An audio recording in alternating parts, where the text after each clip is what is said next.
Hello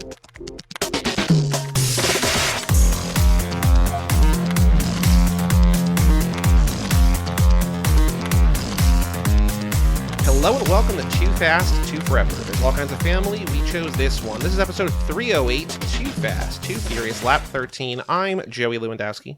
I'm Joe too, and this episode's brought to you by Miami X Hair and Nail Bar. When you visit Miami X Hair and Nail Bar in Miami, you'll be greeted by their friendly staff who are also licensed, trained, and passionate about what they do.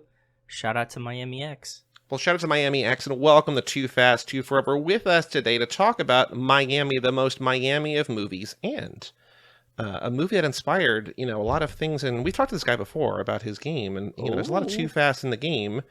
With us today, once again, Andy Tudor. Hello, Andy. Hey guys, how's it going? Is that a real hair salon? Back. That's a real hair salon in Miami. Yeah. Wow! Miami Shout out X. to them, those guys. Welcome back. Lots of things have happened. Lots has happened. That sounds wrong, but that's what I want to say. Anyway, a lot has happened. There you since go. That's you better. last joined us. F9 came out. Fast 10 came out. Things in your game, Fast and Furious Crossroads, kind of made their way into both those movies. You're sort of telling the future here in a little way. There's like the whole space sequence in your game. I feel like the Portugal sequence. The Portugal sequence in Fast 10 looks awfully like one of the set pieces in your game.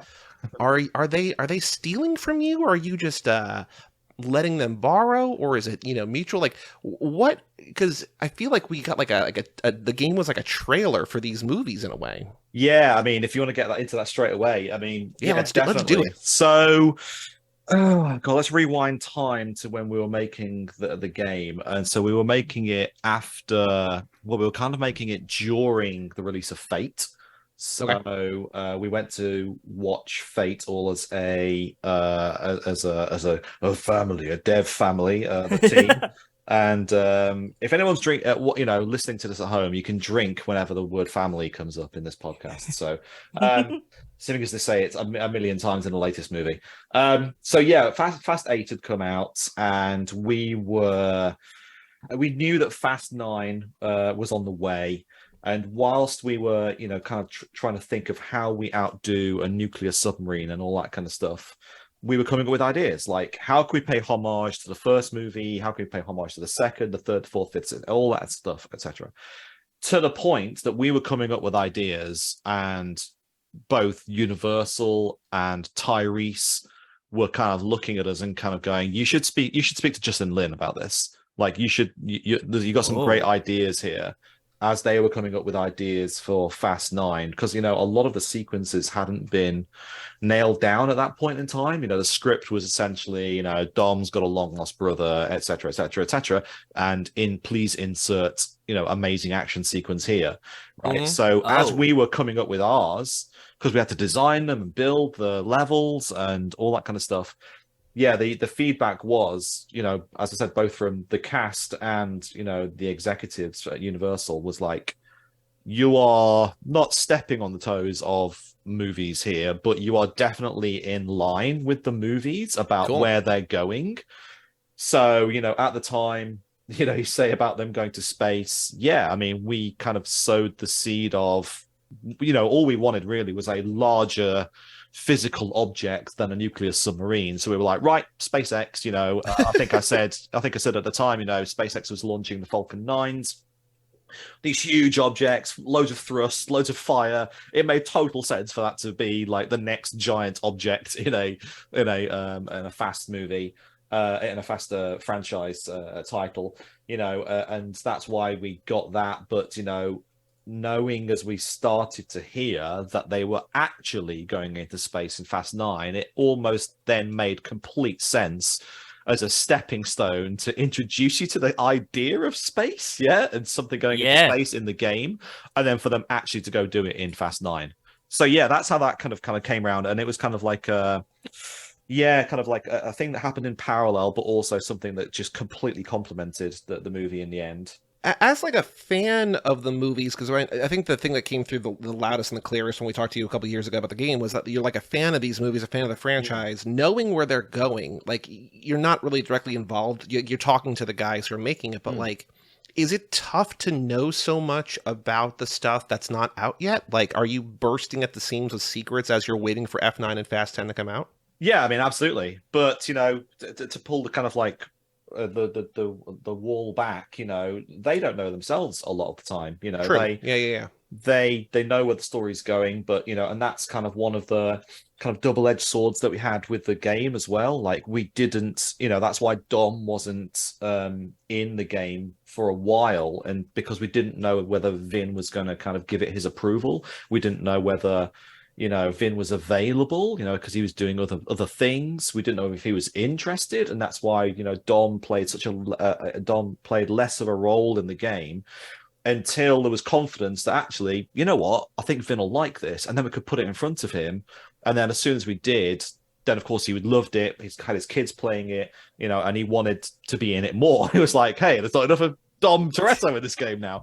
So that whole first opening sequence in Athens was completely new and inserted in, after the fact, after Vin took a look at it and was like, well, look, if people buy this game, the first thing they want to see is Dominic Toretto, right? They don't want to see like these two other characters. So, that whole Athens sequence was added in after the fact, to kind of allow players to play as Dom, see their heroes, see the family, and then we kind of like do a classic, video game reset and reset you back with these brand new characters that we're introducing as well. So, yeah, I mean, it always is kind of, we're always clamoring for information about what is coming next, based off what information we have. But equally, yeah, those guys are kind of, they don't know where they're going themselves, sometimes. And we can get onto that as well if you want with Fast X Part 2.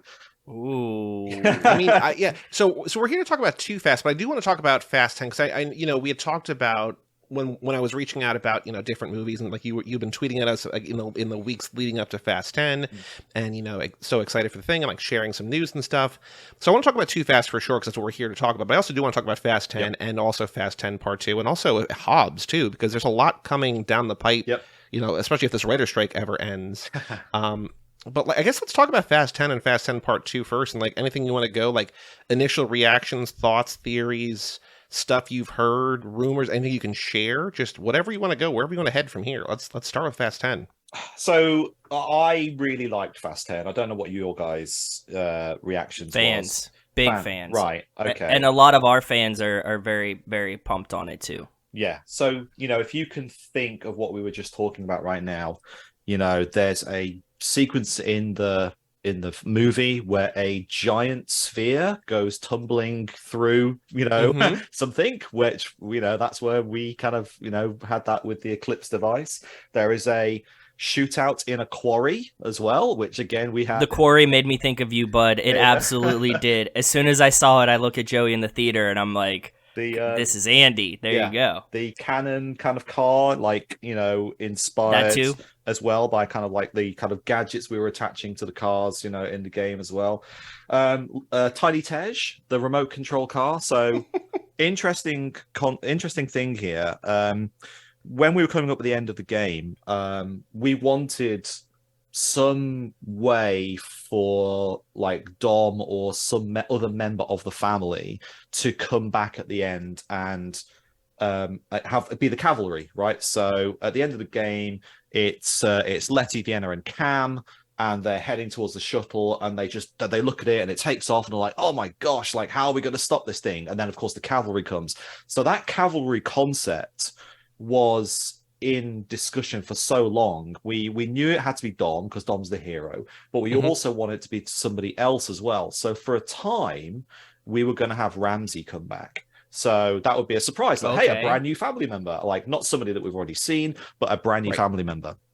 Now, when we were talking about the information that we knew at the time that was secret to kind of other members of the public, we knew that the kind of in joke for Fast 9 was that Ramsey can't drive.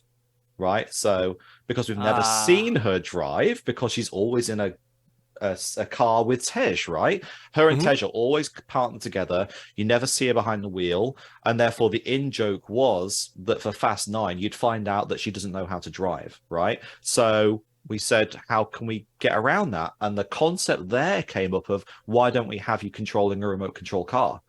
right? So at the time of the game, we were like, okay, you were going to have some sort of remote control car coming in on the final mission somehow. It wouldn't have been a whole mission. I mean, that would have been stupid, having a teeny weeny little remote control car against this giant over space shuttle. But it was going to play a part. It was going to play a part in that final mission.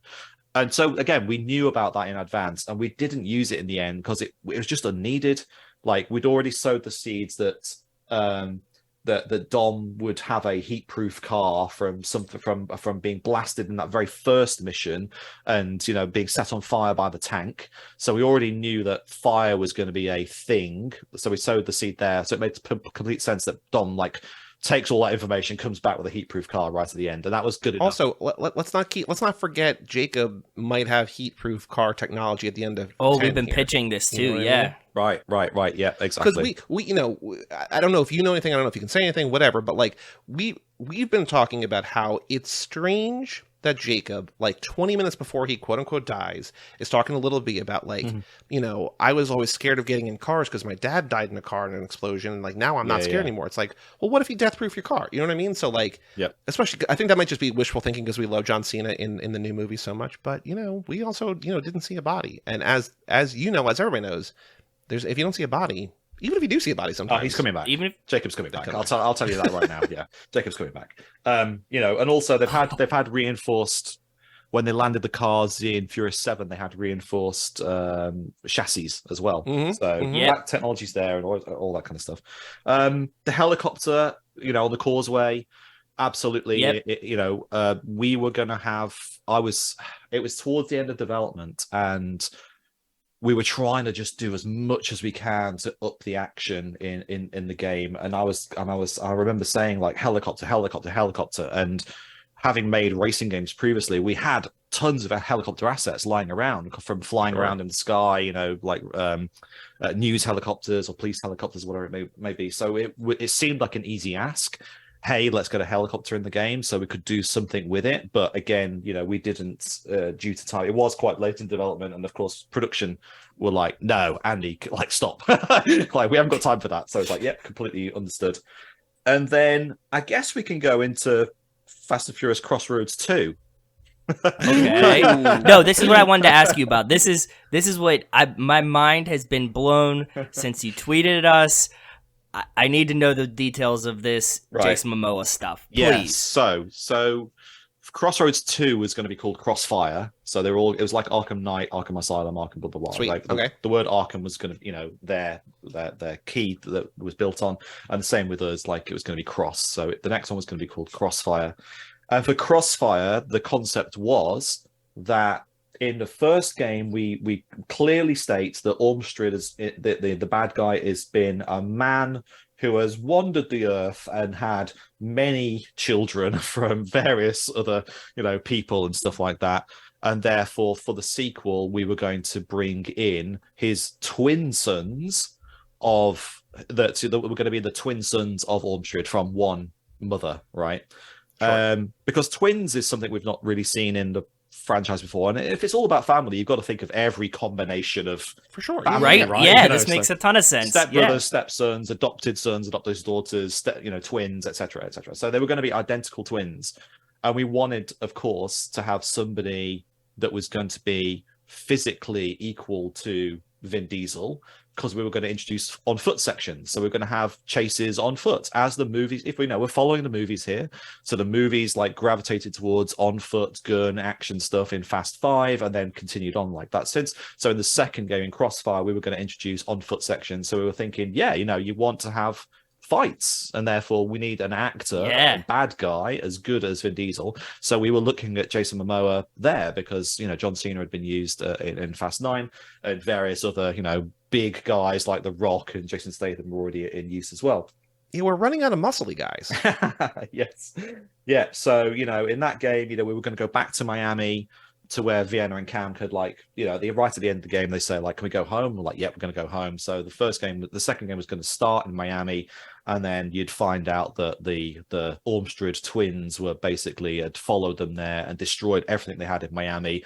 they were going to pick up Suki and Jimmy from Too Fast. So this is what we're talking about today with Too Fast, Too Furious. They're going to pick up Suki and Jimmy because, again, they say in the game, used to run with Suki and a crew, right? You know, yeah, that all makes sense. And actually, having watched Too Fast again, you can pretty much imagine that when Suki's talking with, I think it's Orange Julius and Slapjack right at the beginning in that beginning race, there's some girls in the background there. You can imagine easily that like Vienna and Cam are just hanging out behind them. Yep. And as we've seen in Fast X, you can quite easily just film it from like a different angle and see that, oh, Jason Momoa and Alan Richter were all there all along.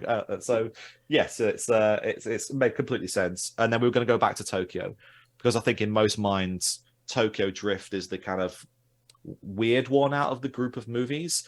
And we almost wanted to do kind of like a Rogue One and kind of like make it good, like add something to Tokyo that it would actually make a positive spin in people's minds thereafter.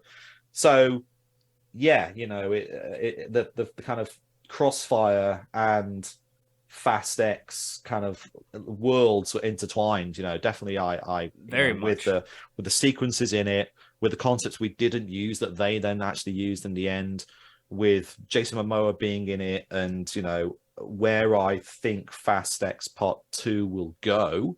You know, that for example, you know, Mr. Nobody's disappearance is very much a you know, it seems like he knew something and like disappeared out of the wings. I don't think he's been, or maybe he's been captured so that the agency could be used against the crew, the family. So we've got to work out Mr. Nobody's disappearance. I truly believe Michael Caine's going to be in this franchise. And I say that because he's a perfect fit. He's such a perfect fit. I think agree. As Papa Shaw or as someone else? I think it would be too easy to have it as Queenie's like other half. Also, you know, Helen Mirren and Michael Caine have done many things, you know, in the past. But, you know, I feel it is because, you know, Vin Diesel and him are good friends. At last I saw Michael Caine seems to be in poor health, and it would be lovely to get him in, you know, into the franchise whilst he's still able and stuff. Obviously, we're getting Brian back, you know, full CG Brian with the help of his brothers. You know, Hobbs is obviously going to come back and have that Avengers Assemble moment, you know, when the camera pulls out and, you know, Hobbs is holding his, you know, probably got his arm in a brace once more, which you can crack open, you know, and you'll have the Owen and Deckard, you know, standing next to each other side by side. Everything's forgiven. Next to Cypher, next to, you know, God knows what, next to Carter Verone probably. So yeah, there's that coming, you know, and I also truly believe that they're going to, if they go with Cypher being on the team and her knowledge of kind of AI and things like that, and also the world, how the world is going with ChatGPT and generative AI, I truly believe, and it sounds crazy now, but it won't sound crazy in 2026 or 27 when the next movie comes out, is they'll have an AI car. Yeah. They've got remote control cars. They've had AI taking over cars via remote control. So we just get Kit from Knight Rider? Absolutely. They'll definitely have a car which is family, right? A car with a personality, a car which has got identity, a car, therefore, which is part of the family. Absolutely. It makes total sense, right?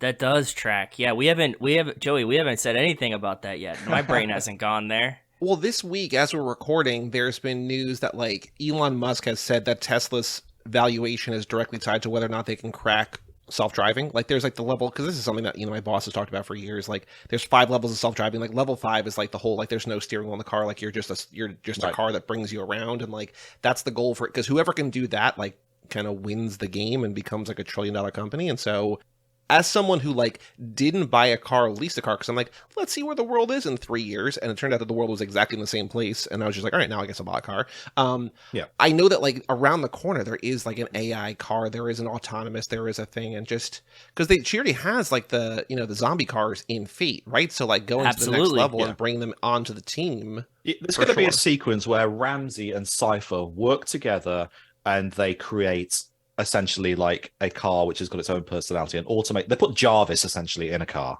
That I'm sure that will happen. They have God's Eye, yeah, exactly. So yeah, so that's it. So that's my kind of thoughts on, you know, Fast X I thought was excellent.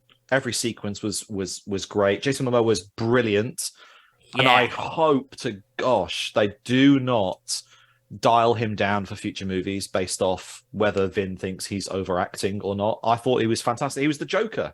He was absolutely brilliant in it. So I hope much they fun. don't dial him down. And of course, yeah, like what I really want from his character is if he is to follow the Joker stereotype, the Joker archetype, everything he's done so far, he's had a plan for. But what we really want to see is the Joker unhinged. We want to see Dante without a plan, like, and that crazy mind just, you know, making stuff up on the fly and going to crazy lengths. Him, and he obviously can when he's painting toenails next to a dead guy who gets a fly on his eye. He's obviously got that mindset. So what I'd really like to see is like his character, rather than planning ahead and chasing Dom, for it now to switch, and Dom is on the chase after him, and he is trying to escape these things using his wits and using just going to extreme lengths and lengths which obviously have probably detriment to some of the family, who someone's going to die, I reckon, so, and have an on-screen death. But you're with us, Andy. You don't think anybody in this movie is dead yet, right? No, the end of the movie, definitely not. No, definitely not. No, I mean, Jacob dying seems a bit silly to introduce him in the last movie, only to kill him this movie. Like, it seems too soon. He hasn't had enough kind of time on screen to kind of make it a really, truly horrible thing. And, like, you know, obviously Roman and Tej and Han and Ramsey are not dead. So, you know, no, but we're going to think they're dead, just like we thought half the Avengers were snapped away. And then, of course, they're going to have the on your left moment and all come back and, oh, they were alive all along. And see weird combos of people. Like, we'll see Cypher stood next to Jacob, stood next to Ramsey, stood next to Brian. And we'll be like, oh, like it's not the B team, but you get where I'm going. Yep. Well, you know, that's the person that we have wanted back the most for years now. And obviously we wanted Giselle and Hobbs back and we got them. But like the person we wanted back the most, and I think that you're in our corner, is we want Suki back. And like watching her in this movie, even though she doesn't have like a ton to do, it's like you see a pink car coming out of nowhere. You're like, I know who that is. Yeah. Right? Like it's just, that's her. That's it. So yeah, like jumping into Too Fast, like Suki being there, you know, there's two girls cleaning a car. She's awesome, like, and she knows her stuff. She's got background with Tej. She's running the street. She's got her own crew. Like, she's kick-ass. All the cars are really cool and pretty looking and stuff like that. Yeah, it seems silly not to, unless the actress is not available, not interested, to not have her pop up again. Just the same way like Sean popped up in Fast 9, right? Yeah. Yep. I think we probably talked about this on the Crossroads episode, but like Joe and I don't even remember what we talked about in the last episode, but what is it about this movie that you like? And I know that like a lot of people like this movie, it's sort of a nostalgia thing, but like a lot of people don't like this movie. So like, what is it about Too Fast that you find so compelling was it just that like it's like, other than Tej and Roman, largely forgotten, and that's why you incorporated it into Crossroads? Or is it like, what about this movie draws you to it? What's your favorite parts of this movie overall? So initially when we were looking at the game, we just felt LA had been done to death. It seemed like the LA story was something we knew already, and they keep going back there in various movies, and you've got to have the house, and LA had been done as a environment in video games like many times. Like, LA just felt done, and therefore, you know, we looked at Miami for this origin story of, like, you know, it's where you first meet Tej. It's got Suki there. Like, it's the introduction of Roman. Like, it introduces major characters like, you know, Thor and Captain America, like in that movie there. It felt like there was more stuff there. I mean, obviously right at the beginning of the movie, Tej knows Brian, and because he's like, hey, there's a street race tonight, you got 4 minutes to get here. So you know that Tej and Brian have got a background there. So it just felt like the Miami side of it, there was room, there were hazy areas around it which were there to be explored. And, you know, also there's a lot of other things in the game, in the movie as well. Like it has the EMP harpoon thing on the police. It's got the scramble, you know, which is really, really cool, which we, you know, actually it's got a couple of scrambles, you know, where they go, oh, the police, you know, and then all scramble. That was, you know, definitely inspiration. It's got really interesting drag races, you know, with the double, I can't remember what they call it, the down and back, the 2-lap down and back, which is interesting. And that's the tag team, and that's what we did for the Barcelona race. We wanted to like this tag team kind of affair to that. It's got Roman back when he was cool, right? It's such a shame because that's probably the one thing that didn't work for me in Fast X. It's that everything with Roman and Tej and Ramsey and Han just didn't work for me. It's just not funny. The leadership anymore. thing. Yeah. The leadership part, or just like the whole sequence of them together, the Pete Davidson internet cafe. Yeah. So when we did the game, like we wanted to give Roman something to do and have him go back to being cool again, like he was in Too Fast, where he's edgy. Like I think he says he's had 3 years in jail. I wrote some notes here. Like he does the stare and drive. Like I taught him that. As soon as the cops arrive, he starts shooting at the cops. Like no questions asked. Just grabs his gun and starts firing. He steals Verone's cutter and stuff for his cigar. Yeah, he's doing shady stuff. Like, and that unfortunately is translated into right at the end of the movie. He's got like a waistband full of money, which of course is slightly referenced with his with hiding his dollar bills in his coats in Fast 10, but it's played for laughs in this, and in the original movie in Too Fast, it's kind of played as like this guy is straight out of jail, doesn't want to go back there, and will do anything he can, and it's still got a bit of beef about it. He has interactions with Tej in this movie that are not, they're not brothers yet. Just the same way of like Dom and Brian weren't brothers in the first movie yet. Tej and Roman have very few scenes together, and when they are, Tej is always on the left hand side of the screen, Brian's on the right, and Roman's just stood in the middle, kind of like just looking at them both. They are not that kind of comedy team just yet until Fast 5. Well, like Joe knows that I, for a long time, and I'm still not like fully on board, but like I don't like that they made Roman just a punchline, because I think he's so compelling in this, and then they're like, oh, he's just the comic relief. Yes. And then, him and Tej, and then them both hitting on Ramsey and whatever, right? Like, I don't know that I like the leader thing. I like the kind of Tej explaining to him becoming a leader in 10, but I feel like it was nice to see that the movie was like, okay, so Jacob can be the comic relief. Yep, this so we part can do of it. something different with Roman. I would have liked to see something a little bit different or whatever, but like, by the time where he's like trying to read Russian like it's English and Fate, I'm like, it's funny, but it's not like the Roman. And like Joe knows, for years and for laps and laps and laps, like I was just like, this doesn't really work for me. Like I've softened on it a little bit, but just like I want to see more of this. And actually, it's the same with Tej. Tej is not the comic relief in this movie. He's smooth. He's the entertainer. Like he's the guy running the streets of Miami who knows everyone. He's organizing a boat race, on the harbor. He's the fixer. He's not even the tech guy in this movie. Jimmy's the tech guy. He's like the mechanic. He's the wrench. So yeah, even they've both of their personalities have kind of changed, and that's why in Crossroads we want to give Roman just get away from the comic relief, like have some one-liners in there, and of course the kind of whole concept, like who would you send undercover into a criminal empire? Of course you would never send Roman. Like that's the kind of the concept is silly, but the actual things that he does are not. Like he's organizing things, he's reporting back to base, he thinks he's in charge. Right at the end when they kidnap Kareem, he's left out the group. It's Letty that takes over. So sorry, Kai, not Kareem. Kareem was interesting, was the first name for Kai before we changed it. So that's why I slipped up there.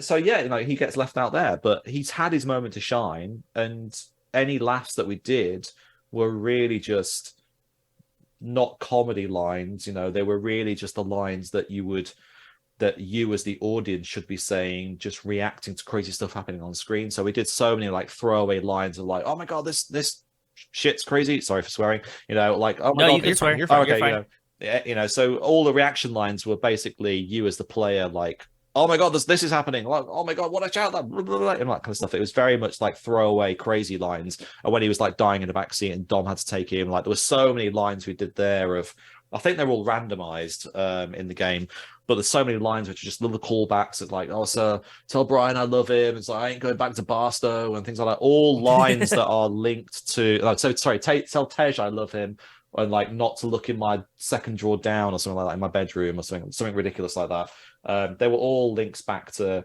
previous movies and to mostly to this actual the movie itself, because it felt like there was history there with Roman that we just have never explored. What do you know about Roman other than he went to prison? Not much, really. You know, you don't know. Has he got family? We don't know, right? No, that's the thing. Like, we don't know. Like, there's so much. Like, we don't know anything about like Brian's family. We still don't know like Dom's dad. Like, for a franchise that's so content or so like focused on family. Again, take a couple drinks. They're selective in terms of they're like, oh wait, we didn't tell you that Dom had a brother. Yeah. And that we're not also framing it as that's also Mia's brother until, you know, like you're in the middle of the movie, like, oh, right. Yeah. Like, there are things where it's like, this is the most important thing in the world. And then it's like, well, you know, selective. And I get that you can't like really, but you know, one thing that we talk about a lot, like one thing that we really love from the first movie that was cut is that Vince is going to the hospital to see his sick mom. It's like, where's that in the movie? Like, there's like this really weird, specific, like focus on family, someone off screen, real value. Like, that's why he's so angry, other than, you know, losing out on Mia and having Brian around or whatever. Like, he's going through shit. And like the franchise has ideas and like, well, you know, maybe not. Yeah. Yeah. I mean, that's why we love Brian. Brian's the everyman, especially in Too Fast. You know, he's a cop. He's disgraced. He's under duress to do this job regarding Carter Verone. He's got an antagonist with Roman, who's got this beef with him from the past. They're just bickering all the time.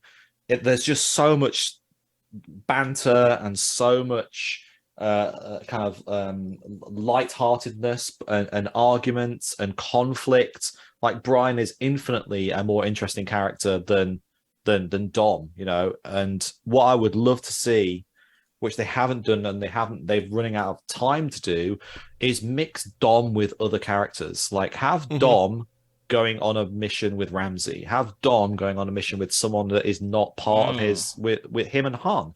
It was lovely seeing like him at the under the hood of the car at the beginning of Fast 10, and Han walks over there and has a look under there. It's like, hey, you know, where's your supercharger and all that kind of stuff, you know, because that was like, wow, that reminds me of the first movie when it's like, you know, American muscle versus Japanese import, and we haven't had that at all with Dom because he needs someone to bounce off. Otherwise, he literally is just walking around as a kind of wooden, you know, muscle man, you know, giving like hard stares to everything he encounters. Whereas with Brian, you get true reactions and you have that interaction with the person that he's with.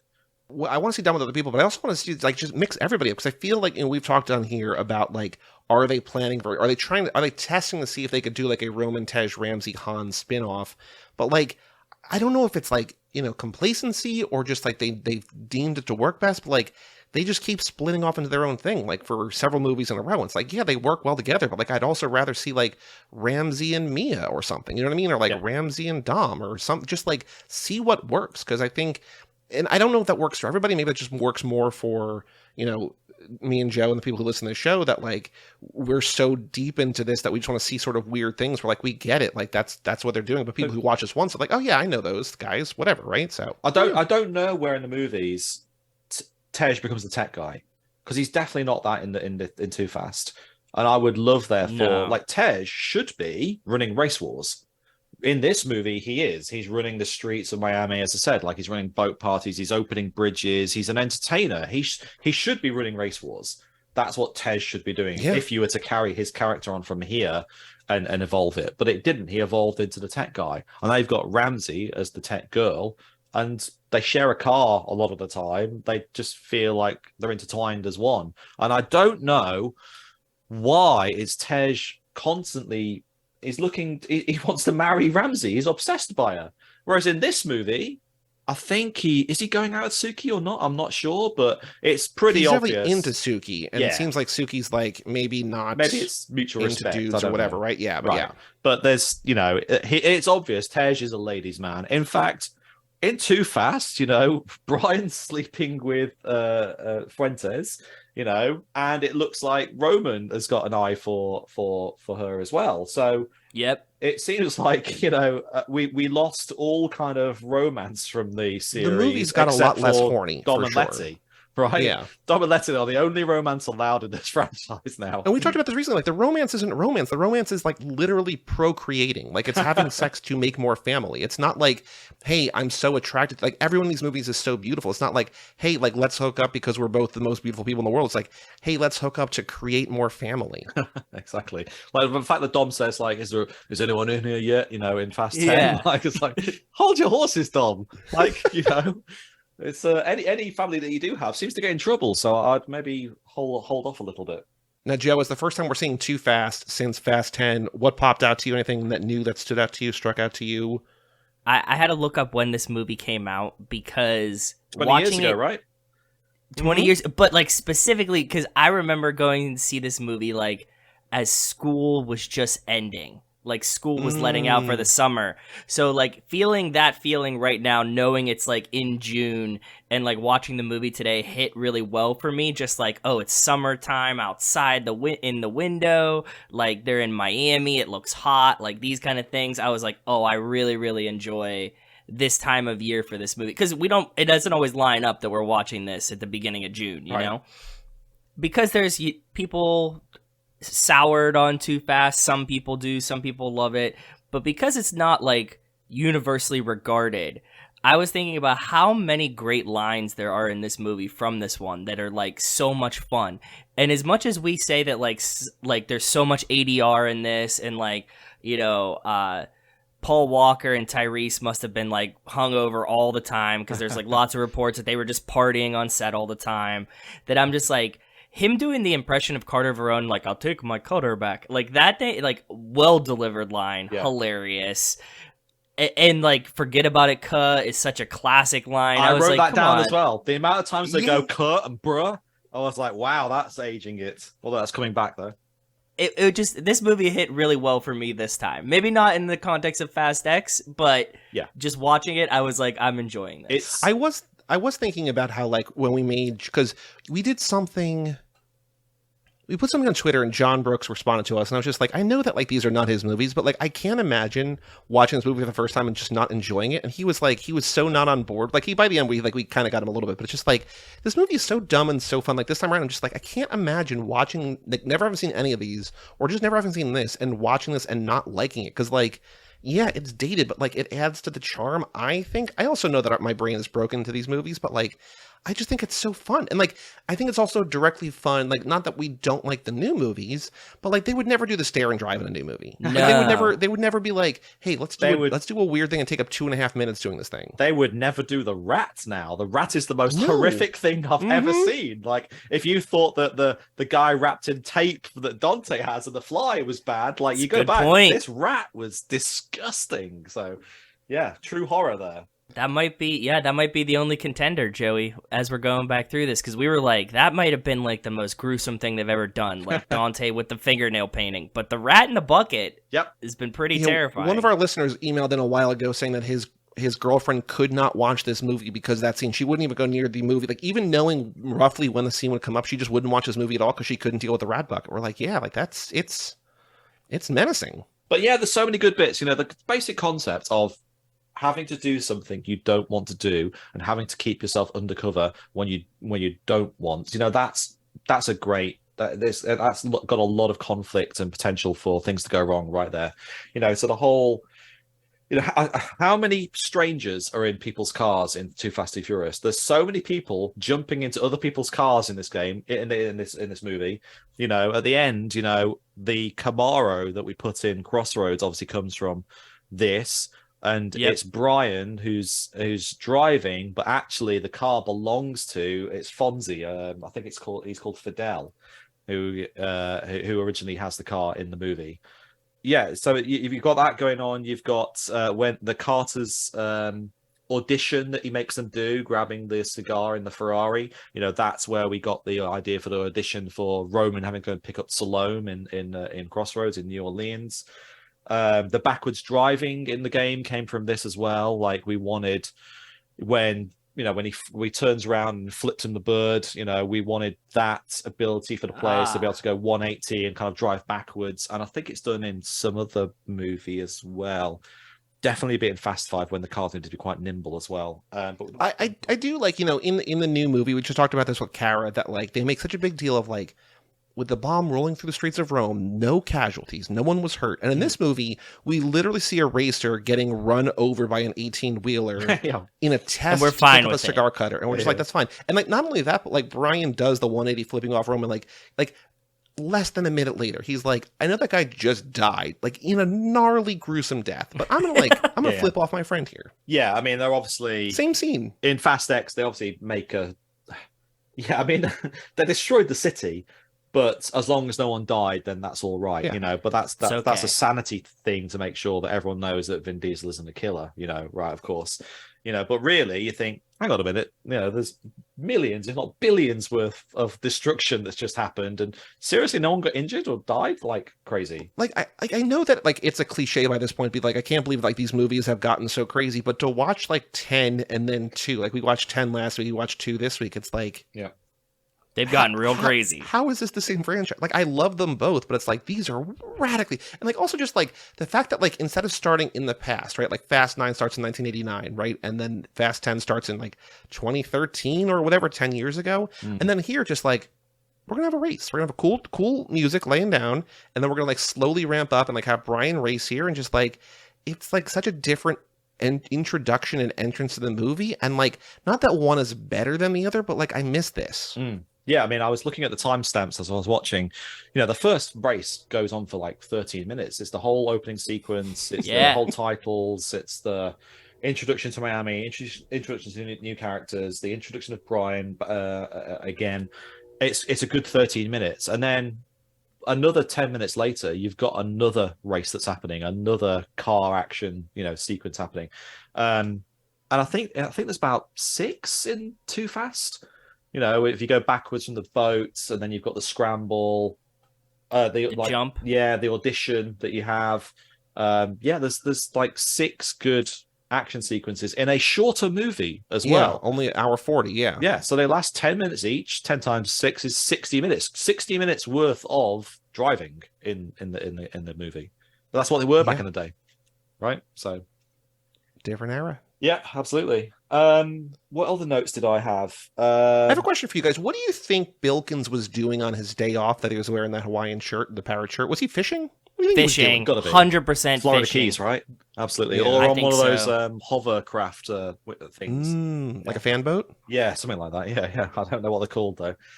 What was it, like in the Cisco music video, like in the Thong Song music video, like that one? Yeah. That, like, you can just drive on the beach that just looks like a Roomba, like a really big Roomba or something. Sure. Would you say okay, put yourself in Tej's shoes here for a second, and you're running a race, right? And like Suki hands you a wad, like a tightly rolled up, wad of money. Brian hands you a wad of money, and then either Slapjack or Orange Julius just like throws a bunch of like loose bills in your hand. Like, would you be annoyed, or would you be like fine with that? Because it feels Doesn't matter. You're throwing it in your pocket. But he's got to count. He's got to make sure it's all there. You know what I mean? Like, if they're all like out of order. I don't think so. Because these guys. I mean, like, Dom has me to count the money. Somebody's got to count this money. That's true. I was thinking this time how funny it was that Brian comes in, kicks up the wager, and then also gives the money to Tej. So he just like raised it, knowing that he would win to break him off the top. And like, what have they got going on here? Like, Tej obviously thinks that Brian can win this race because he calls him up. I don't think he was ringing him up thinking, I'm going to screw you over here. Like, so there's obviously some camaraderie that's happened there. And then, of course, like, he pays him and goes, that's what you call mutual respect, at the end. So I'd love to know kind of like the background of Tej and Brian, which I don't think they've ever talked about again, have they? Right. But they've obviously know each other. No. So, yeah, I'd love to know that. And they haven't even like obliquely, like, sometimes like in 5, they're like, we had a life before you met us. They haven't even like done that. Like, like, we go way back. It's just like in here, it's just like, I know him from way back or whatever. Like, that's the end of it. Like, it's just one line. Like, okay, he's in, right? Like, if we trust Brian, then we trust Tej because they're together, right? Yeah. So I love that they have great long lingering shots of cars with speakers in the trunks, as opposed to harpoon guns in the trunk, or like crazy agency, high tech equipment in the trunk. You're right. We haven't seen modded cars that are just modded for the sake of like aesthetics and appearance. In this in a while, because you get like the cannon car, which is like that's very functional. Get, like, Jacob's old car with like this like top of the line, like Andy was saying, agency trunk, agency but it's like, stuff in the trunk. It's like, no, let's just put obnoxiously large speakers in the trunk, subs in the trunk. I mean, that's kind of followed car culture. Like I remember, it's Need for Speed Underground, that was heavily influenced by the first movie, and you can definitely see it here, with Underground 2 when Too Fast came out. I think this movie has got the best interpretation of NOS still. Like that's one thing we looked at when we were doing Crossroads. We were like, of all the games out there, whether it's The Crew or Forza or Need for Speed or whatever it is, like we were like, of all the games, the Fast and Furious game has got to have the best NOS. So we were looking at like how the way NOS has been interpreted throughout the movies, and I think this is the best interpretation because they went crazy. Like, it's like blurry streaks down the side of the camera. It looks like they're jumping into hyperspace, and they obviously toned it down for future ones. And it was great in the last Fast X. You get that classic, when Dom's going down the dam, and the camera goes down his arm and then across the veins and then down the button and through the exhaust, That reminds me of this, where they do that kind of stuff. So yeah, I think this has got the best interpretation of NOS. I don't know, is this the last movie where you see smoke jets or whatever the heck they are coming out of the wheel arches of a car? Oh, the NOS purge. Is it NOS purge? Yeah, right. Okay. Yeah. I think this is the last movie you see that as well. I wonder if you see it. I wonder if you see it. The only in a crowd somewhere. Like maybe if you see like in Furious 7 when they briefly return to Race Wars, like you might see it there, but like it's not like featured prominently, right? Like it might just be like in the background somewhere. But like it's no like they've moved away from cars. Like they don't really have like the quarter mile races they do have. Like they're in cop cars. So like there's like a reason. There's a gimmick for why they're doing it. Like they're not just racing to race unless they're racing to race for the $1 million quarter mile, right? Like there's some other stuff there. But yeah, no, it's cool. It's a different era. I mean, yeah, and the graphics on the cars as well. That's why the DLC, all the add-ons for Crossroads were the movie cars. So I think we got almost every movie car in that game. That's really cool. In the end, and of course we had to get the liveries in there as well. Now, the interesting thing on the liveries is that no one knows who owns the rights to them. Okay. Oh, that is interesting. So we searched and searched and searched and searched, right? So we went to Universal, of course, and we were like, okay, can we do the liveries from the cars? And they were like, yes, but for the game you need to license them. So we were like, okay, who do we go to for that? And they're like, not sure. So like, okay. Is there anyone? There must be in a vault somewhere. There must be paperwork for this. They were like, well, yeah, it has to have a contract somewhere, right? Well, no. So the short version of this is that no one knows. So back on the day, they hired an artist who did the work. Technically, that artist would have the license, but he was also work for hire. So if he was work for hire, then Universal has a license. Universal say they don't have the license. I contacted Craig Lieberman, who was the car guy. If one guy was going to know, it would be him. Yeah. Nope, he doesn't know either. That's amazing. So all he knows is the story I've just told. Like they licensed an artist, blah blah blah. The new car wrangler on the movies doesn't know either because it was before his time. So we were left in limbo. We're like, well, what do you do for the toys? They were like, well, we just do it. We're like, so can we just do it? And they were like, well, when we do the toys, it's like our liability. So if you're going to do it yourself, you need to have like liability for your company and for Namco, who are obviously publishing the game. So we're like, can we do it? And everyone was a bit risk averse to that kind of thing. In the end, I looked at who owned the licenses and applied myself. So you own the licenses now? Yes.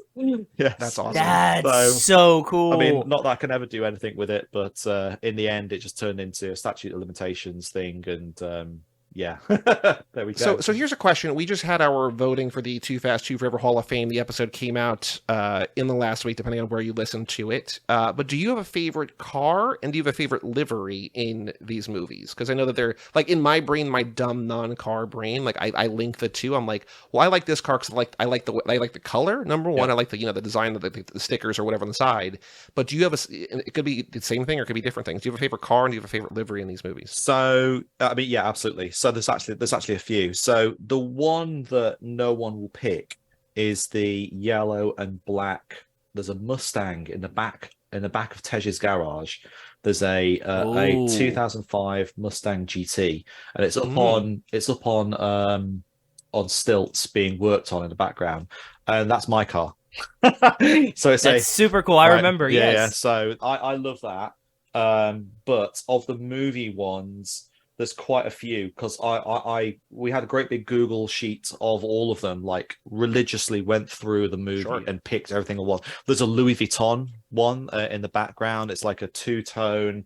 Oh yeah, there's two of them, I think, in this one. Yeah, there's a truck and there's also a car as well. I can't remember what the car was now. Yeah, they're like parked side by side in the lot outside of Tej's garage, right? Exactly. There is a kind of purple and silver. I don't like that I know that. I don't like that I know that detail. There's a purple and silver sparkle fade car as well, which is nice. The Mitsubishi, the purple Mitsubishi that Roman drives, the convertible is good as well. But I mean, everyone's just gonna choose, the Skyline or the Supra or whatever it may be that Brian, drives, the classic cars. But there's some really interesting. They really went to town on the liveries on Too Fast, and I think it's again the last movie. I mean, Tokyo Drift doesn't. Tokyo Drift's got quite classic colors. Han's got his orange car. Sean's got his black car. They don't have liveries on them. They're just pure paint. I feel like, because Tokyo Drift, it's not like what you're driving, it's how you're driving it. This is like less how you're driving than like literally what you're driving, right? Like it's like you Miami is all aesthetics. You want to look good. It's the show before the go over in this movie, whereas in Tokyo Drift, not only is it like culturally different over there, they have a thing called like VIP style over there, so it's very much like single color, pure white cars, pure black cars. And that's the kind of like change in aesthetic there is over there, as opposed to over here it's like dragons down the side of cars and stripes and God knows what, and pink cars with stuff on. So yeah, I think this is the last movie that really goes for it in terms of liveries. And I think those are my favorites. We've talked a lot about how like the franchise could like end like maybe at a barbecue, maybe at a race, maybe at a garage, whatever, but like just be nice to see them like working on a car, like Mia applying another sticker or something, you know what I mean? Like just go back to where we were, right? But I think that time's moved on, unfortunately. I know. There'll be another Race Wars. I mean, obviously, Fast X Part 2, it would be good to have a Race Wars in there, like as a final big race. That's why we wanted to have the race in New Orleans in the game as well. We wanted to represent, as the movies had progressed, we wanted to have a big kind of race. We'd have the first one in Barcelona, which was like the small race. We wanted to have the big one. We didn't really want to call it Race Wars because it felt too legitimate. It felt too like this was almost like a Red Bull kind of sponsored event. It just felt like Race Wars is so legitimate, like they tour it around every city like the Formula 1 or Formula E. It felt too much too legit, whereas Fast is always like slightly on the edge, slightly off mainstream. So that's why we had the New Orleans rally. But it feels like they should go back to Race Wars one more time, not out in the desert, but somewhere a bit more an international location. That would be kind of cool, and they can kind of just like lead you to think that you're like, oh, this has expanded. It is an international thing. Yeah, because the Rio race they just had, the London race that they had in 6. Cuban race at the beginning of Fate, right? Like it feels like the same kind of vibe, but they all feel still illegal street things, right? Even though like it's broad daylight and they've closed all the roads and there's no police around anywhere, they still feel like they've been locally organized as opposed to a international conglomeration, in a skyscraper somewhere that's organized it. If you were tasked to come, like, how do you see, like, what's the final scene or the final shot in the final movie? Because like we feel to a certain extent, like in the Marvel rumored of it all that they're gonna wait a couple years after it ends and then maybe like reboot it or whatever. Like I don't think these movies are ever really going away. Like the brand is too valuable. But like if you're ending this main core franchise, like the Toretto saga or whatever, do you think it ends at a barbecue? Does it end in a race? Like what's your vision? Like what would you want to, like as a game director, like as just like a director, as an artist, like how would you want to send people storyteller off leaving the theater for the final movie? Like what's the last thing you want to impart on them? Yeah, I mean you don't want a funeral because it's too down. You do want a barbecue and maybe look across at an empty seat. That's still as meaningful as a funeral. The barbecues have just been a constant thing throughout the movies, from the very first one all the way through to this very last one. I think I know it's not very original, but I truly think it is. The very last shot, I guarantee, will be just a very close zoom in on his cross, on his chest. That will. So do you think Dom survives? You think Dom lives through the movies? Yeah, he's definitely staying. Absolutely. Little Brian is taking over now. Little Brian is going to be, he's going to grow up. That actor was pretty good, I thought. The little guy who played Little Brian, but it's being set up for the next generation. It's set up for Star Trek Next Generation. It's set up for Toretto, the next generation. Absolutely. If you got the Spy Kids, the cartoon, which is talking Spy about Racers, Spy Racers, talking about like a nephew of the of Dom. You've got this talking about his son. You've got Brian's kids, which we have not seen for so long. But Brian has children as well, right? Here's a trivia question that I only learned the answer to the other day. Do you know Brian's daughter's name? I think Joe, I don't know if you remember. I asked somebody on this recently, or maybe I asked you, but I think you Googled it, and it's like it's in the credits or something. But I don't know where it came said. from, but like on the Fast and Furious wiki, Brian. I don't think it's ever said. But Andy, do you have any idea what Brian's daughter? Because he's got Jack. No, I've no idea. What Olivia. Olivia Benson from SVU. Yeah, Olivia Benson O'Connor Toretto. Right. Okay. Yeah, I don't know. But it's like, okay, He is a big SVU fan, so she named her Olivia. Like it's just so funny that like the franchise has been so. I mean, a funny in not funny sense, but like Paul dies. They don't know what to do with the character. They don't know what to do with the franchise. They also like really panic. They're like, we don't know what to do with Mia because Mia's got like you can't have Mia without Brian. It's like you absolutely can. But then they have like the two kids. It's like, well, where's the other kid? It's like, well, we can name her off screen, but you'll never see her. It's like, what are you doing? Yeah, no, it's like they are introducing younger characters, into it. So I think Elaine, the sister, will come back. Brie Larson is going to come back. Little B will be in it, and you've got almost like these legacy characters, just like the same way they've done with Star Trek Picard season 3. Like you've got the legacy characters, and they can always be cameos in future movies, which now star a younger generation with 30 somethings as opposed to 50, 55 somethings so that the cast are now. So it's that I think the fan service, you would always want like the last shot to be Dom and Brian just hugging, or I mean, I hope they don't do this, but reenacting the the cars going the separate ways kind of thing. I feel like please don't do that. That's been done. That's a religious moment for most men cry again. Yeah, exactly. So you don't want to do that, but I mean, if you think of like have you seen Star Trek Picard season 3? Like that is a great send off for that crew. I won't spoil it then, but it also feels like they've done their thing, and then now they can rest. Now they can finally go off and do their own thing now. So, and that would set up the sequels. Vin's been talking about a all-female, spin-off. I think it's only Vin talking about that. There's no plans for that at Universal, I don't believe. But you can see that it would be quite easy to have a Cypher and Tess, Nobody, and Giselle kind of movie, but the fact that you're just doing a female spin-off just for the sake of female spin-off doesn't make any sense. Well, he's also I'm sure you also probably saw like there's like the Torettos. He's like, maybe we'll do a Torettos movie. It's like, okay, like we'll watch it. Every movie is a Torettos movie. It's just doing a female movie just for the sake of a female movie just feels like doing the Expendables just because you've had the Expendables for 3 movies. Like that when we were doing the game, it was like we just wanted to have more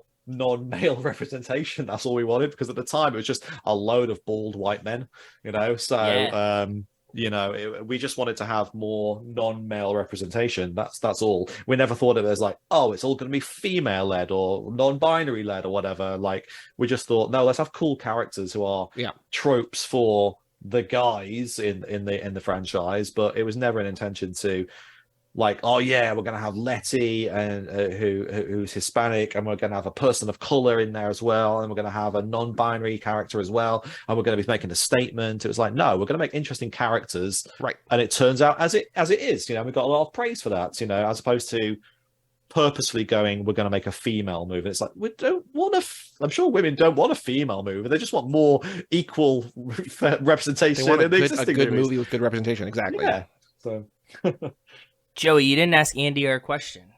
There's also, I have one more note about Chief S, and we'll do the questions. Okay, fine. Not even a question, just a note. But like at the end, when Roman is taunting Carter Verona as Carter Verona's getting arrested, and he's like, he'll never get out, and Carter just says, "I'll see you soon." It's like, come on, movies, pay it off, Yeah. bring him back. Come on, he's a huge star now because of Yellowstone.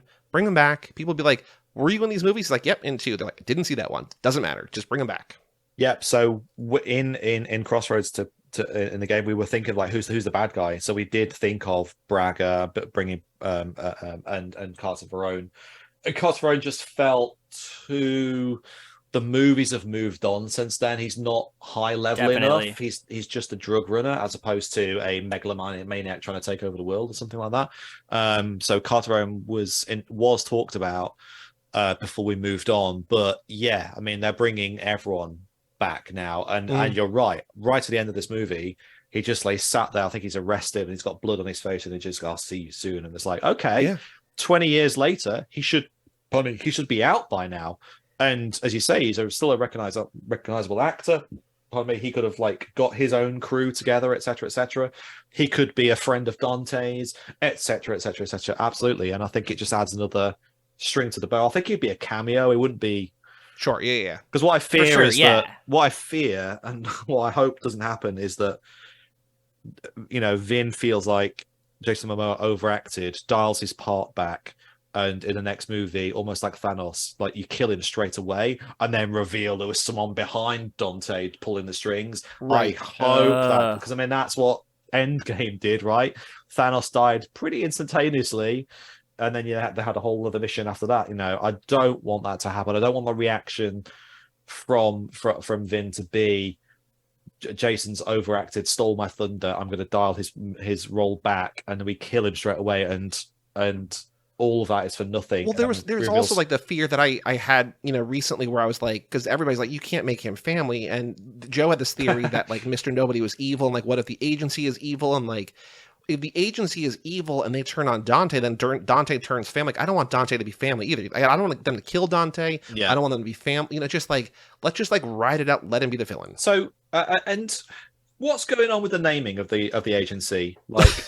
Right? Where's the word agency come from? It was never the agency before, was it? And if Mr. Nobody runs the agency, and then Little Nobody is somebody who is not related to him, but takes on the Nobody terminology, and you've got Little Miss Nobody with Tess, who is blood relative of Mr. Nobody, then who the hell is Ames? Surely he should be like Muscly Nobody or somebody. Well, yeah, so I think the Little Nobody is kind of like a slur. That wasn't meant as a compliment.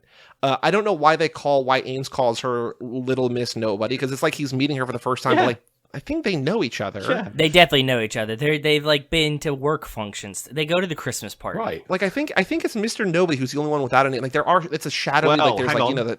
No, you say that, but Tess does say I've come in from the cold. So she's not been in the agency for a while. She's been elsewhere.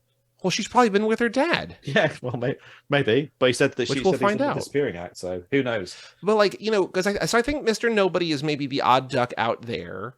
But then in Spy Racers there was Miss Nowhere, which I guess might just be a joke about Mr. Nobody. But Ames has a name. But then there's also the shadowy figures who the council that votes on things, and none of them have names or even faces. So it's maybe the weird thing is that Ames has a name. Maybe that's the weird part. So you got to think as inventive as it is, this is just Hydra, right? So you've got you've got Hydra with the Shadow Council, the Avatar, people who are running things. You've got the agency, which was good, has turned bad. you know, the next movie has to essentially bring down Hydra, has to bring down the agency, essentially. So either Mr. Nobody knew it was happening and decided to escape before it was, or Mr. Nobody is evil and is actually just running it from behind closed doors, which doesn't make sense at all. But who knows, right? So as Joe was saying, this lap is the planes, trains, but no automobiles lap. So we got a couple of questions here. Joe, we each have a question, right? We each asked Saleha one of our questions, right? So do you want to hit Andy with your question first? What is the coolest or most memorable vehicle you've been in that's not a car? Driven, ridden in, anything like that. What are you thinking? Most that isn't a car. Yeah, because like this whole lap, because we're 13 times through the movie. Every lap has a theme. So like the movies that we're watching in between the Fast and Furious were ostensibly movies that are either have like a chase sequence or like a major vehicle that's not a car. So we're just trying to going outside the box a little bit here. Red Bull Air Race plane, one of the racing planes. You were in one? Insane. Just insanely fast. Yeah. How? Tell us the story. This is why I wanted to ask this question. Awesome. Tell me what happened. It was back when we were making a game for it, and we flew over to, oh gosh, where was it? Wherever Red Bull is. I forget now. Over in Europe. Austria, yes. And we flew over there, and we got a tour of the facility with the hangar that they have there, and we met with Red Bull a few during that meeting. We went back to the offices. We started work on that game, and then there were a few times after that we then went back to talk to them and stuff like that. And it was part of that, And there was I think there was a readout in front of you which basically just said, you will be sick or something like that, because it's very small. And it's just written like there. It's like so close. If you've been in an F1 car, like your steering wheel is there, and it's the same in this. Like there's no space there at all. They tried to be as microscopic as possible, and it was right there. And I'm sure it said like, try not to be sick. It was in 2 languages, so I'm sure the English one said, yeah, you will be sick or something like that. And disgusting. I'm not very good on roller coasters, so that was an experience. I think that's it. That's an awesome vehicle story. Very, very cool. You're right though. It's hard though. Everything else has been a car. Like, right? I've not been on a cool train. Not been on the bullet train or anything like that. I've been in the Eurotunnel, if that counts, but no trains.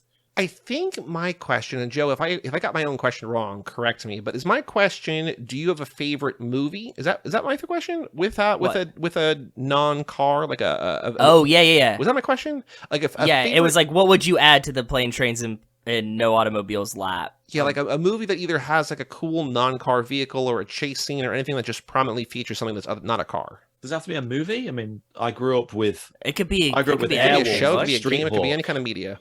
I grew up with Airwolf and Street Hawk on TV, So Knight Rider came out, and around the time, I'm sure it was after. I'm sure they were like, can we do this with any other vehicle?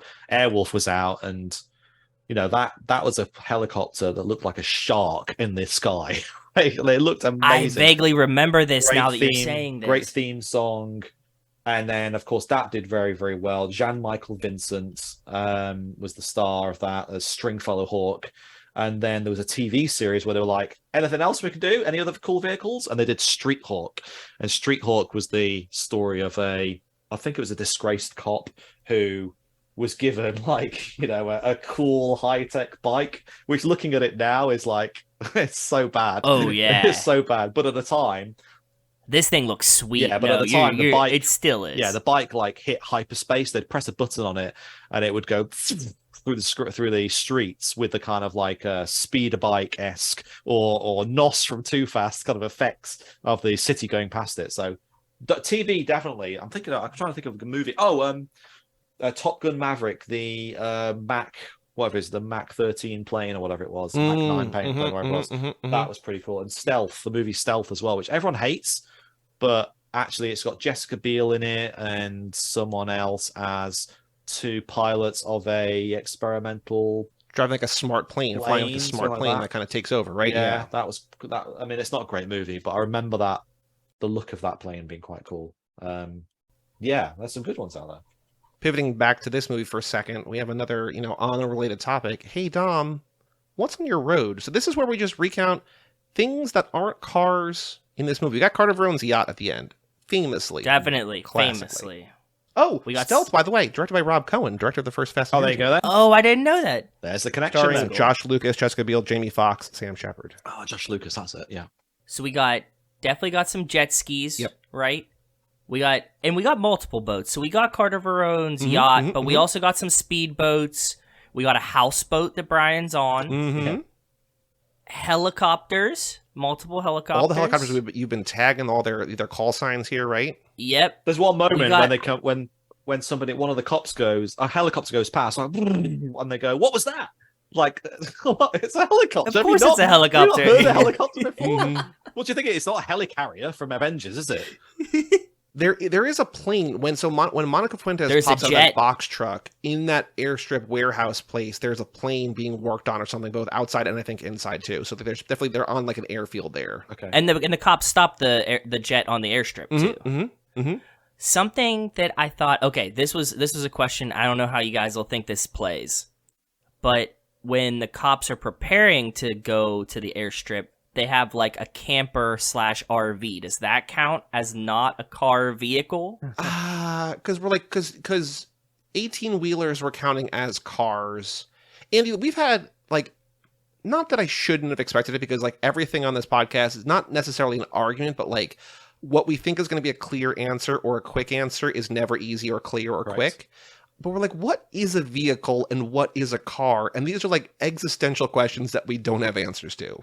Like, is a surfboard a vehicle? I don't know. Maybe. Is it? Do you count self-propulsion? It needs self-propulsion to be a vehicle. Is a skateboard a vehicle?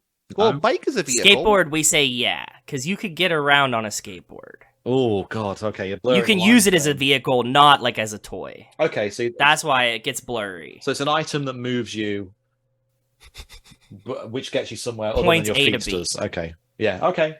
Loose vehicle. So is a camper, is an RV? Oh, well, so I think Roman's RV would count for this because he's not able to leave, right? Like it's a station, it's a home.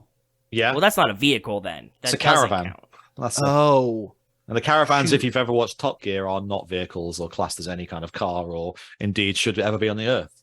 I think we said if it has a steering wheel, gas pedal, brake, and like 4 or more wheels, it's basically, for our purposes, a car. So I think that would count as a car. But like an ATV and stuff doesn't count, right? So like that's what I'm saying. Okay, but I think camper's even getting blurrier in the line is what I was saying. Is a quad bike a car?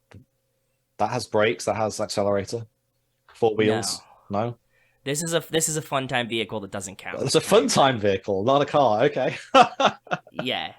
Any of these fun time vehicles are what we're looking for. Right. Like, ATVs, dirt bikes, these Look, here's what I will say, Joe. I would not do a movie for this lap with that as the focus, but for this question here, I think it counts.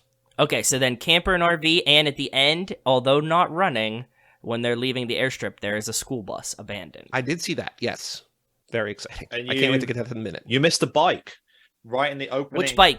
Just like a dirt bike, kind of little. They're popping a wheelie right at the beginning of the movie. Yes. That's You're right. true. There's motorcycles. Yes, they've definitely obviously motorcycles. introduced motorbikes very recently into the franchise. Like I think maybe Fast 9 is the first time you see Letty on a bike. I think, and then obviously you see her again on a bike in Fast X, and Jason Momoa's on a bike as well. But there is. I think that all stems from.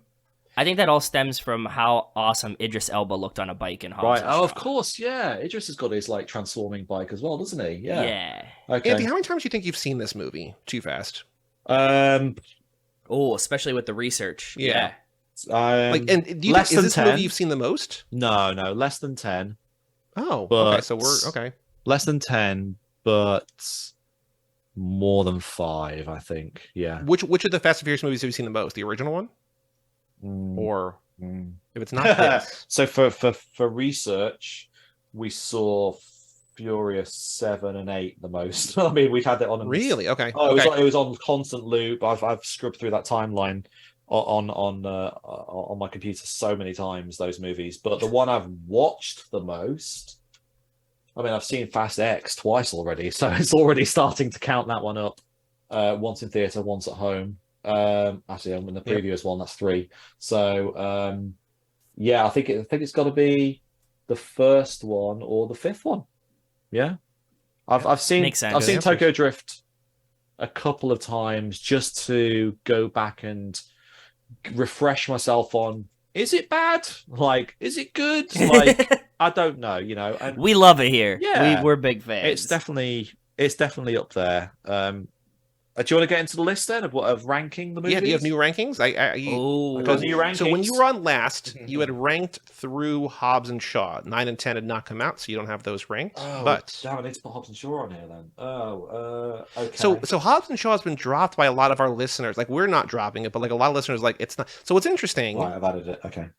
So that like box sets when they come out, they don't include Hobbs and Shaw. And then Joe, Bob, my co-host over on How to Win the Lottery, yesterday bought a gift because his uncle's birthday is this week, and he bought him like a The Rock collection on DVD, and Hobbs and Shaw is in there. So Right. like these manufacturers are weird. considering it like a The Rock movie more than a Fast. I'm like, that's a kind of a nice get to have. Yeah. It's like Skyscraper and Rampage and The Mummy and Yeah. Hobbs and Shaw. It's like weird. Okay. Yeah. Yeah, I'll take it though. Yeah. I think that could also be the production company. I think it was it $5 or whatever his production company Oh, is. $7. $7, that's it. Could Mhm. be. They all could have been produced by that, and therefore that true. would make sense as well. So, I mean, I've got a new list. I've got a new ranking. It's probably not Cool. You right. want to go bottom I up? Or can't you want wait to to go top hear down? it. I've got a Favorite to new- least favorite or least favorite up? I've got a least favorite now. Oh, what is it? It's Fast 9. I just don't. Ooh. Oh dear. Is that? No. picking things up? We've been hearing a lot of people. No, it's been moving that way. I will also say, because you're only the 5th person who's given us our ranking since the 10th movie came out, Right. and now there's 11 total movies. You are the first person to put F9 in 11th place. You're breaking new ground. The reason is, and this is difficult because there are other movies which are contentious for that last spot, like Mhm. the 4th movie, like the 6th movie, like Fate to the Furious, which I know a lot of people don't like as well. But Fast 9, I just feel came out. I have to be quite careful with how I say this, but I just think it just could have just been better, right? It was during the COVID season that it was kind of like made. I think the CGI doesn't hold up. It was like done. It was. Right, yeah. We were waiting for it. It was supposed to come out, and then Yeah. COVID hit and stopped it like a month before it came Yeah, out. I just feel it didn't live up to the potential after Fate of the Furious with a cool bad guy with Cypher, and then the next movie, like, she's captured. Okay, well, how did that happen? It reintroduces, John Cena's character. It's like, where did he come from? Even though the word great bits are like filling in Dom's backstory, that's great. I don't remember any action sequence in it, like, vividly at all. Yeah, the whole jungle sequence at the beginning didn't feel good. The fact that he just turned within one movie as opposed to turning over the course of a couple of movies just didn't feel great.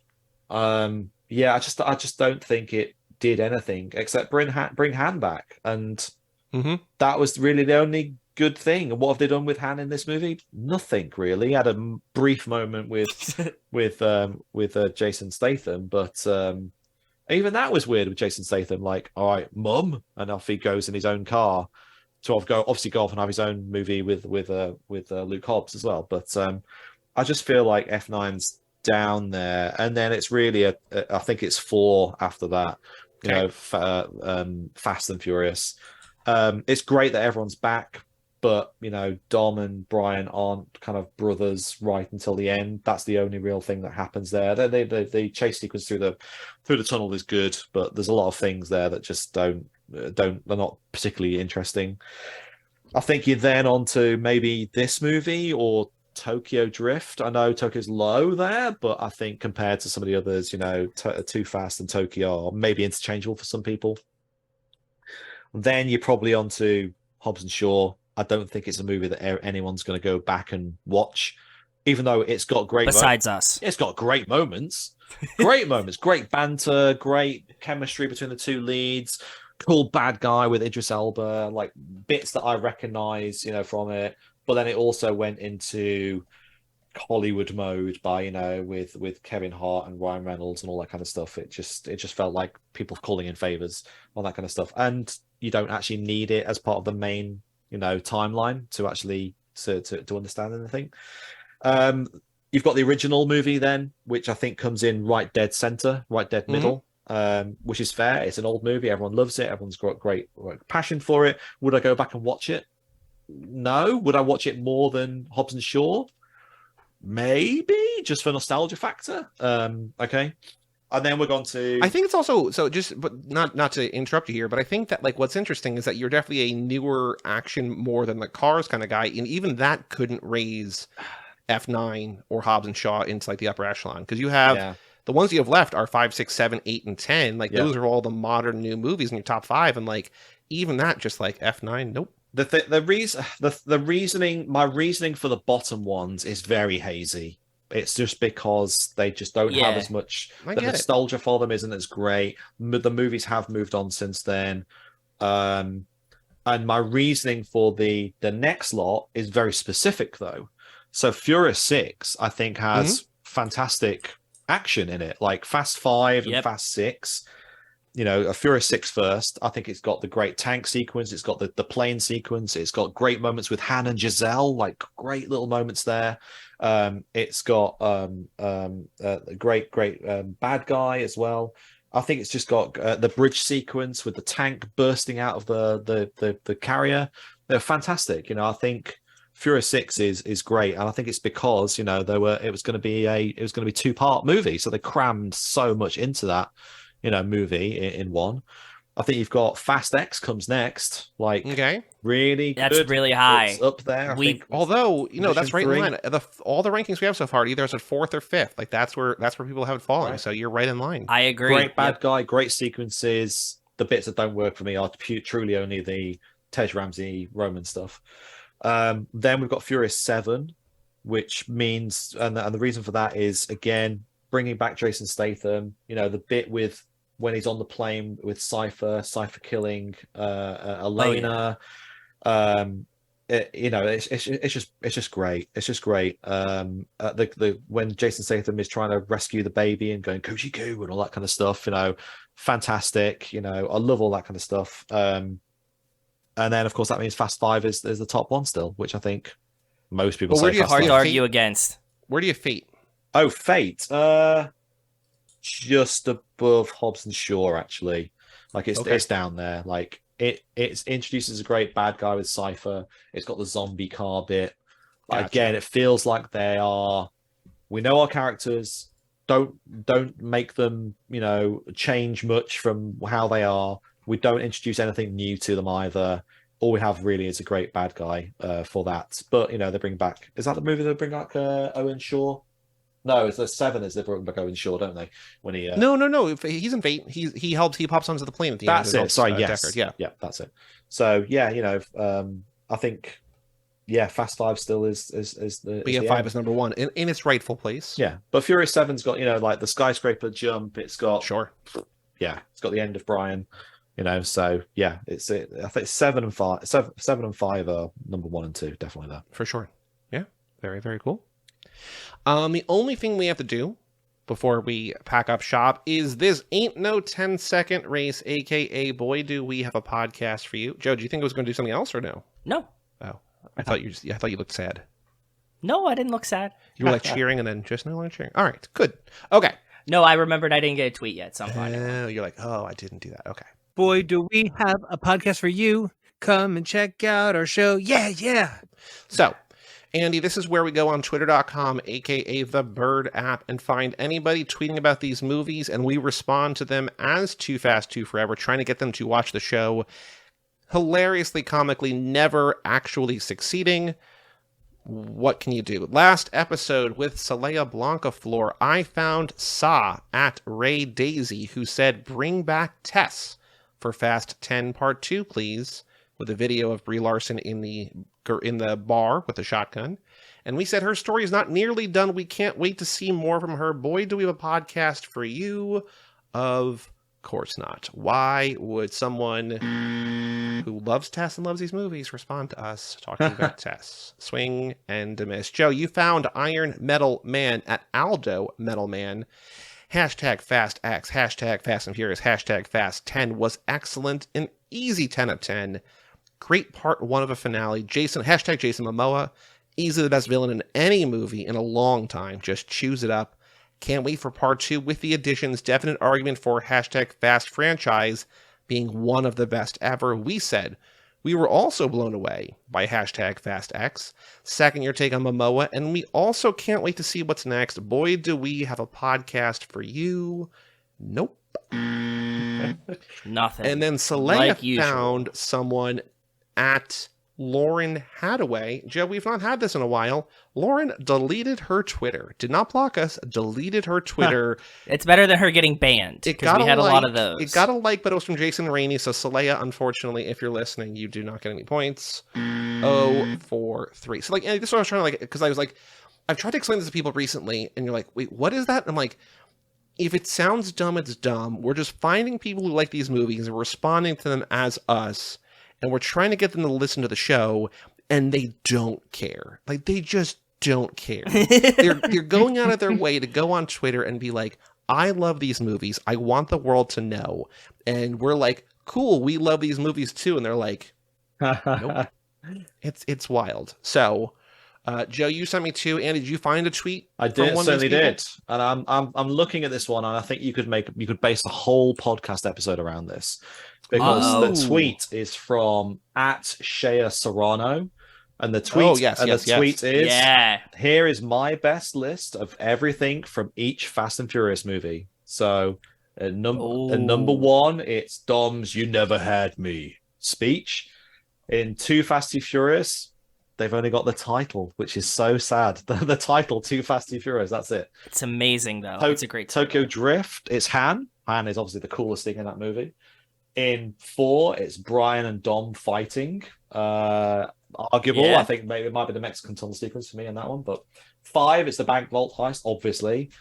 6 is interesting. They've got Letty's subway fight down for number 6, which is cool. You know, Gina Carano in that fight, having a good old tussle.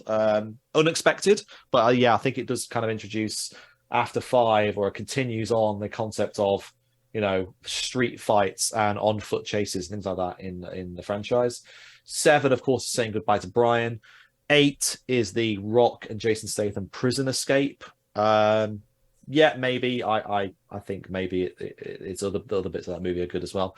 9 is the surprise of Han in the trailer, not in the movie. in the trailer, which is a ridiculous way of showing that. And obviously, I'm so glad they didn't do that with The Rock this time. Yes, and obviously, or Giselle for that, like both of them. Yeah, and obviously 10 is Dante. So yeah, interesting. So I'm sure you could debate this for the next hour and reply with your own number things from each movie as well. But yeah, so we like it, we retweet it, we reply. How do you want to reply? What do you want to say to Shay? Shay is a known huge Fast and Furious super fan. Okay. What would you like to say in response to Shay's list? You could be simple as great list, or whatever you want to do. I'm going to leave that to you. You guys need more podcast listens.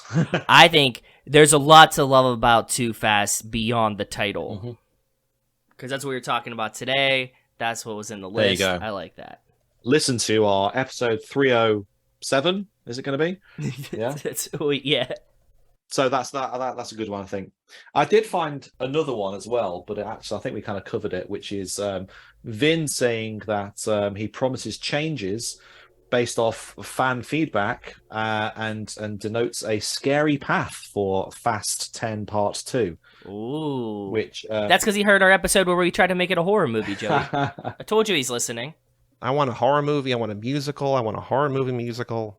We were trying to take Fast and Furious to different genres the other day. But I mean, look at it. Like, if, Vin Dom is basically Batman in this movie, going to the abandoned police station where Dante / the Joker set up all these cameras and videotapes or whatever, playing all this creepy stuff of his family on the screen, ringing the phone, answering like, "Hey, Donnie, son, like, sorry, I can't be there," all that kind of thing. Like, this is a Batman movie now, or a horror movie. It only needs somebody to be caught in a trap now, like a kind of Jigsaw style. Do you want to play a game, dummy? Kind of thing, Then yeah, you've got your horror movie right there. Love it. Now, Joe, you sent me 2. I'm gonna go with the second one. You want to play? Let's play one for charity. So, which one is the one that you're playing for yourself? the most recent one that I sent you, this is from today, an hour ago. It looks like a convoluted way to write David, like a stylized way, at D90G7. I just came out of the cinema where I saw Fast X. I couldn't go before. And the truth is that is an incredible movie. A movie in which Daniela Melchior, tagged, stole the spotlight. I know she's the best, but in this movie she proves it once again. Thank you to all the team of Fast and Furious love. Be like, we love Diana Melchior in this movie too. You can spice that up more, but that's what I was just going to go with. Well, I'm making a meme for my response, so I can't spice it up because my brain is elsewhere. So Okay. We loved her in this movie too. She definitely stole the show. Boy, do we have a podcast for you. Perfect. The other one we can play for charity, and it was because Andy, like, we're so bad at this that we give the points away to charity, even though we don't actually get any points and the points have no value. But like, we play for charity in case we find another good tweet. Other than that, this one makes total sense. Yeah. The second one is from I can't read something season at Emperor_Damy, Damy. Fast and Furious has to be the best movie franchise in the world. #FastX, and be like, we couldn't agree more. Boy, do we have a podcast for you. But I think the person that got out of the movie an hour ago might be so amped still. They might respond. I was going for just recency bias. I found Lisa Charlotte at Lisa Charlotte. It's a picture of her lying down in her shirt. It's a 90s graphic style of Suki. It says Suki in big letters across the top. And it has Suki's, it's a big... I'll hold this up. You can maybe see. Yeah. Like it's a, Let me see. That's a great shirt, right? Oh, yeah. That's a really great shirt. Yep. And she says... New shirt, 3 weeks until Fast X. Bring back Suki, you cowards. And what I'm doing, I'm going to make a meme. I don't like this movie, but I love this meme. The 3 billboards outside Ebbing, Missouri, where it's like, 3 weeks since whatever and still no arrests. How come Chief Willoughby? I'm going to say 3 weeks since Fast X and still no Suki. How come Universal? And, boy, do a podcast for you. Perfect. I love it. That's very, very good. So that's what I'm doing. You better get a response. If you get so. no I'm that will be hilarious. It will be even funnier. I hope she doesn't respond to you. It's objectively funnier if they don't respond. It's also sadder when they don't. You know what I mean? Like our batting average being like below the Mendoza line, like so spectacularly failing here. You guys are glutton for punishments here. We are, but when it hits Andy, it feels really good. Sweet dopamine rush of a reply. Well, Andy, thank you so much for joining us for talking As always, about your games and the movies and Too Fast and spending time with us once again. It's always a delight to talk to you. Thank you very much. I will be back when Fast 10 Part 2 has been in theaters. Please. And we can see whether my predictions came true or whether anything else from a game design document of mine has appeared in a movie. Is there anything that you want to plug, anywhere that people can find you on What Twitter have you been working on game-wise? What are you working on? Yeah. Anything you can share? Yep, so I left Electronic Arts back in December last year, and I've been pursuing my other ambition, my other kind of career, which was in music. So as of December, awesome, I started writing my own music. So if people want to, you can search me on socials at Real Andy Tudor on Twitter and Instagram, and especially TikTok. And also you can ask for my name on Apple, Alexa, Spotify. I released my 4th single last Friday, and I've got a new single coming out in 3 weeks' time. So go listen to me on Spotify or your music streaming platform of preference. I'm going to do it. I'm just going to play it on loop even at night, just so you get all the listens. Yeah, thank you. Joe, our next episode of this show, we have a bonus episode about Armageddon and Quadrophenia coming up, but our next main feed episode out next Tuesday, which is the 4th of July, is Jaws, which just celebrated its 49th, 59th, 49th, 48th, 48th, math, 48th birthday this week as we're recording it. So it's not safe to go in the water. Now, Andy, I know that, not to brag, but the Revolutionary War did not end in your country's favor. Here we go. Okay. Not to rub salt in the wound there, but on 4th of July, is Jaws a movie that everybody loves Jaws, but do you equate it with that type of time of year? Is that a movie that, because that's one of my all-time favorite movies. And I wonder, as and a it's Brit, very intertwined. It's a different thing. 4th of July weekend is just we lost so many years ago. Yeah. No, no, we couldn't care less. We honestly couldn't care less. I'm sure you couldn't, right? And none of us were alive when it happened. You guys are very happy about it, but it's not something we either celebrate nor commiserate over here. And it's funny you should say it, actually, because when I was a kid, things like Independence Day and Thanksgiving just seemed so alien to us Brits. We don't celebrate those things over here. We saw it in movies, but it just, I didn't put two and two together this is a thing that Americans do. You're definitely not. But now, obviously, when you're a big boy, when you're growing up, you do recognize those kind of things. So now you start going, oh yeah, Die Hard was set at Christmas, because you never realized it before. And exactly. Other movies are set at other holiday times specifically. So no, you guys enjoy your free day off, with your freedom and all that kind of stuff, and we'll carry on being as free as we ever were. Well, thank you. We will. What's also nice about it this year is that it's on a Tuesday, which means we got a 4-day weekend in theory. Oh, there we go. That's good. Beautiful, beautiful. Well, we got Jaws coming up next week, but once again, thank you to Andy. And for all things Too Fast, Too Forever, go to cageclub.me, facebook.com/TooFast2Forever, or at TooFast2Forever on Twitter, Instagram, and YouTube. Email us, family@cageclub.me. Check out our Patreon page at toofast2forever.com. And also, getting emotional talking about our patrons here. Shout out to our patrons, Cassie Wilson, Nick Burris, Alex Ellen, and Justin Kleiman, and Brian Rodriguez of High School Slumber Party, Wes Hampton, Jerry Robinson, Dan the Duke, Hayden Renato Di Donato, Michael McGann, Lane Middleton, Lindsay Lewandowski, Nate Milton of the Kings of Sport, Jason Rainey, Tom Price, Mike Gallier, Josh Buckley of Whole Lotta Wolves, Michael Moser, Christian Larson, Tara, new one. We'll talk more about that later. And Jessica Collins, a.k.a. Montez. Thank you all for supporting us the $5 a month level or above. You can join your name to that list at toofast2forever.com and check out our store at cageclub.me/shop. And come back next week, as we said, for Jaws, a celebration of America's victory. I'm Joey Lewandowski. I'm Joe, too. And that was Andy Tudor, and we will tell you all about it when we see you again.